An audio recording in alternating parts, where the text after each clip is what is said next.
Coach Dave, how are you doing this afternoon? Yeah, great. It's real pleasure to be out here. You've just won your tournament, the African Schools Championship qualifications. You'll be representing South Africa at COSAFA. How does it feel? Oh, it's a huge relief. Stressful final, not the prettiest final. But it was nice to come through. Came through 1-0 against KZN. So yeah, a big relief all round. Last year, Coach, when you were in Johannesburg, you were touring with your boys. I think it was the under-14s. Yeah. We spoke briefly about how Ubuntu tries to find balance between education and football. And you mentioned your book, Dual Dream. Yes, can you please tell us more about that? Yeah, so I mean, this really came out of during the lockdown, a lot of time on my hands. So I started a presentation, which then became a book, and really it's all about, like, we know that all these boys, they're dreaming of being professional footballers. We know that. In the academies, you ask any boy, what do you want to be, a professional footballer? And so we understand and get that.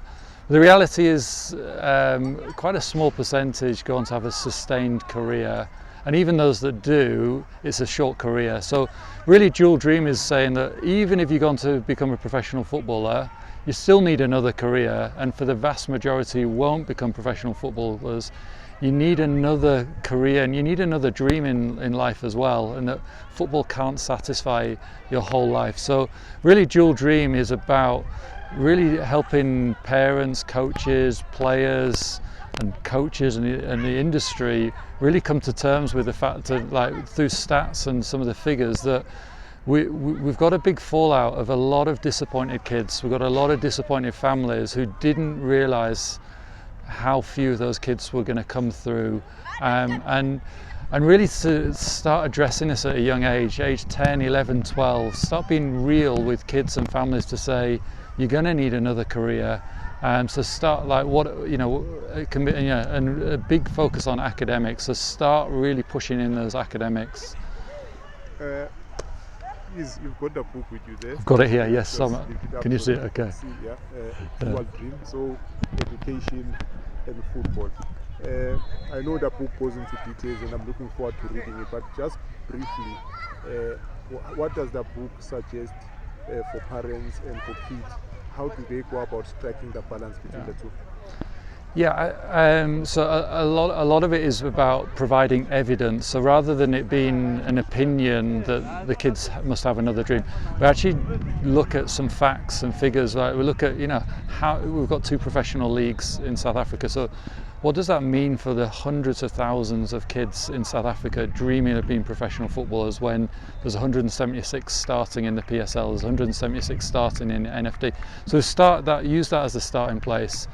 And then we look at this lifelong span of, like, looking at, okay, academy years, how long does that last? Professional football phase, how long does that last? And in South Africa, that's short. And then we look at, okay, well, what about from 32, 35, those that do well, to 65? Like, if you give up on education, if you quit matric when you're, and you get to 14, 15, you give up on education because you're putting all your eggs in your basket for football, come 32, 33, you might have had a great career, you might have played for Bafana, but you may well not have a lot of money left at the end, and you may well find you're in a position where you've got a family to support, you've got a mortgage to pay, you've got a bond, you've got a lot of responsibilities, and that opportunity to go back and do matric becomes tough, and that opportunity to start earning like higher figures like you might have done in football becomes tough. So it's just starting to get into the parents and also the children's like wiring, that you can't depend on football. Football promises a lot, but often can disappoint in the long term if that's the only thing that offers. But if there's purpose outside of football, football can be a beautiful opening, like scholarships. I mean, like Ubuntu, we send 25 boys to America because amazing opportunities, and that's through football. Dave, thank you very much. Looking forward to reading the book, and I'll definitely give you some feedback on it. Thanks, to be so.